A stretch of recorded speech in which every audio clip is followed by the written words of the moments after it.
initiative qui peut accoucher sur un plan de paix, plan de négociation sincère et honnête, est naturellement la bienvenue entre M. Zelensky et le Kremlin. Après donc l'appel de pied de M. Zelensky pour que M. Vladimir Poutine vienne autour de la table de négocier, la partie russe vient de donner une réponse claire et nette, précise, sincère, honnête à M. Zelensky.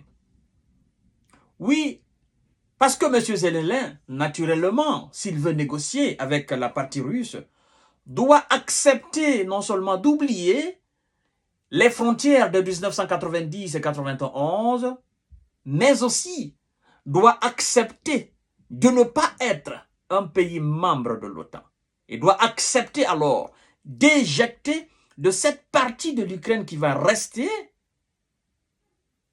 n'est-ce pas, hors toute arme et tout espion de l'OTAN. Donc ça veut dire quoi? Cette partie de l'Ukraine doit accepter d'être un pays neutre, ne doit en aucun cas entrer dans l'Union européenne, encore moins de l'OTAN, et ne doit en aucun cas, n'est-ce pas, être aussi une partie russe. Chères dames, chers messieurs, chères demoiselles, la Russie vient de répondre clairement à M. Zelensky. Donc je vous demande de sécuriser cette vidéo, la partager dans tous les groupes possibles, vous abonner sur cette page, mettez assez de cœur, likez la vidéo, interagissez aussi dans les commentaires. D'accord? Interagissez dans les commentaires. Dites quelque chose dans les commentaires. C'est très important. Et si vous ne savez pas lire ou si vous ne savez pas écrire, appuyez sur les cœurs même dans les commentaires. Mettez beaucoup de commentaires. Mettez beaucoup de cœurs. Mesdames et messieurs, écoutez bien. Les futurs pourparlers entre Moscou et Kiev devront tenir compte des réalités du rattachement des 4 nouvelles entités à la Russie. Oui. M. Zelensky évoque des négociations. Moscou rappelle que la donne a changé. La donne a changé depuis le début de l'opération spéciale militaire qui est maintenant la guerre. La donne a changé. Et quelles sont les nouvelles donnes si la Russie doit venir autour de la table? C'est ce que nous allons voir dans cette vidéo, mesdames et messieurs. Les futurs pourparlers entre Moscou et Kiev devront tenir compte des réalités du rattachement des 4 nouvelles entités à la Russie, a souligné le Kremlin après les propos de M. Zelensky. Moscou a répondu aux ouvertures de négociations du président Zelensky, lequel a concédé que les négociations pourraient se faire sans que son pays ne revienne à ses frontières de 1991. Ah donc, il a accepté, il a compris que vouloir et récupérer ces 4, n'est-ce pas, entités que la Russie dorénavant contrôle, ça sera une perte immense, une perte incalculable. Ça sera irréalisable. Il a compris cela. Et qui est-ce qui a compris cela auparavant? C'est, je crois bien, le secrétaire à la défense américaine qu'on appelle Lloyd Austin, si je ne me trompe pas de son nom. Il a dit clairement que la probabilité pour que les Ukrainiens récupèrent la partie qui a été déjà annexée par la Russie, que cette probabilité, elle est faible. Monsieur Anthony Blinken, le patron de la diplomatie américaine, lui-même a reconnu que le temps viendra où il va falloir qu'il négocie avec Vladimir Poutine et que ce serait sur initiative de M. Zelensky et M. Zelensky. Mais moi, je savais qu'en réalité, ceux qui étaient véritablement des initiateurs, ceux qui étaient derrière Zelensky, c'est naturellement eux, les Ouïza, les Otaniens. Mais puisqu'ils se sont rendus compte de l'évidence et de la réalité, parce que Vladimir Poutine a dit son interview face à ce journaliste américain qu'on appelle Kherson, quelque chose comme ça, il a dit que dorénavant, nos adversaires ont compris qu'ils ne peuvent pas mettre la Russie à genoux. Ils ne peuvent pas nous vaincre militairement. Et que c'est une bonne idée. À partir du moment qu'ils ont compris cela, alors qu'ils acceptent naturellement de passer à autre chose, parce que le monde sait qu'ils ne peuvent pas mettre la Russie à genoux sur le terrain en Ukraine.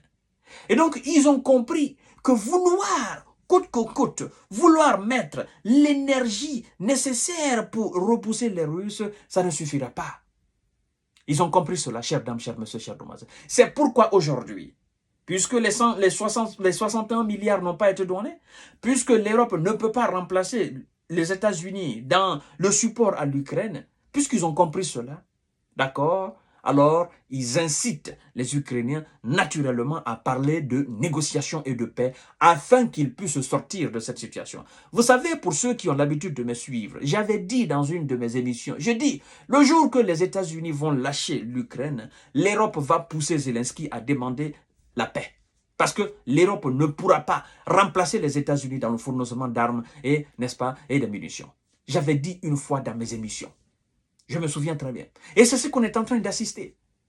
Ça veut dire quoi? Ça veut dire tout simplement que tout ce qui a été fait depuis le début, si les États-Unis s'étaient retirés du soutien, si le Congrès américain avait refusé de voter des sommes faramineuses, n'est-ce pas, dans le fournissement d'aide, dans le fournissement de munitions à l'Ukraine, si le Congrès avait refusé, l'Europe allait demander rapidement à Volodymyr Zelensky de négocier. Parce que l'Europe sait de toutes les façons qu'elle ne peut pas tenir face à la Russie. Et c'est ce qu'on est en train d'assister, mesdames et messieurs. Moscou a répondu, n'est-ce pas? Moscou a répondu aux ouvertures de négociations du président ukrainien, lequel a concédé que les négociations pourraient se faire sans que l'Ukraine ne revienne à ses frontières de 90. Maintenant, il accepte. Ben, c'est pas encore fini.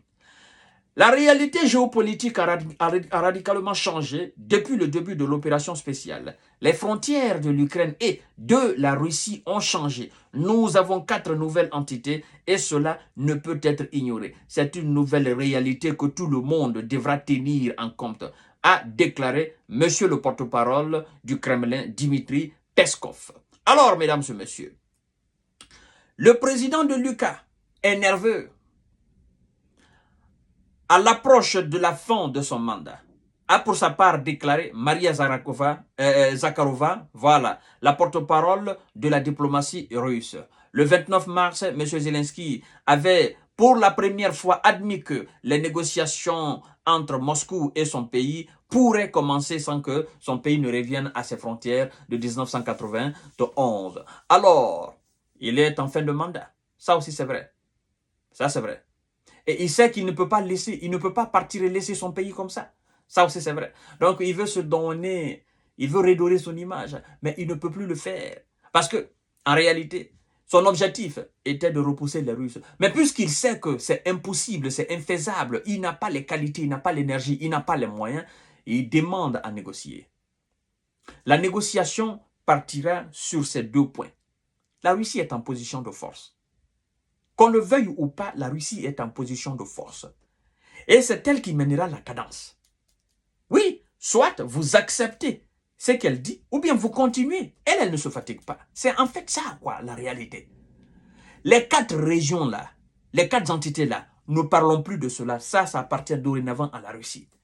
Et Dieu seul sait, cette partie de l'Ukraine, elle est richissime.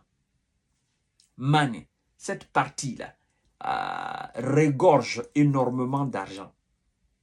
Vous comprenez? Ça, c'est un premier point. Le deuxième, comme je vous l'ai dit tout à l'heure, la partie qui va rester ne va rentrer nullement dans l'OTAN, encore moins dans l'Union européenne. Va rester neutre. Parce que la Russie ne pourra jamais accepter d'être là en Ukraine avec des armes occidentales et des munitions, mais aussi avec des espions, n'est-ce pas, venus des États-Unis et un peu partout de l'Europe pour l'espionner. La Russie ne va pas accepter cela. Moi, je dis tout simplement que c'est une très belle idée. Le fait que le gars aujourd'hui, il est réaliste parce qu'il a échoué. Oui, ça c'est vrai. La force inspire le respect. La force de la Russie a inspiré le respect et la considération. C'est ce qu'on est en train d'assister là. Parce que si la Russie était faible, c'est que M. Volodymyr Zelensky vient de déclarer, il n'allait pas déclarer cela. Il allait tout faire. Si les Américains avaient voté, avaient accepté, si le Congrès américain avait accepté de donner les 61 milliards, ce qu'il vient de dire là, il n'allait pas dire cela. Il serait aujourd'hui dans la joie. Il allait dire, nous allons continuer, nous allons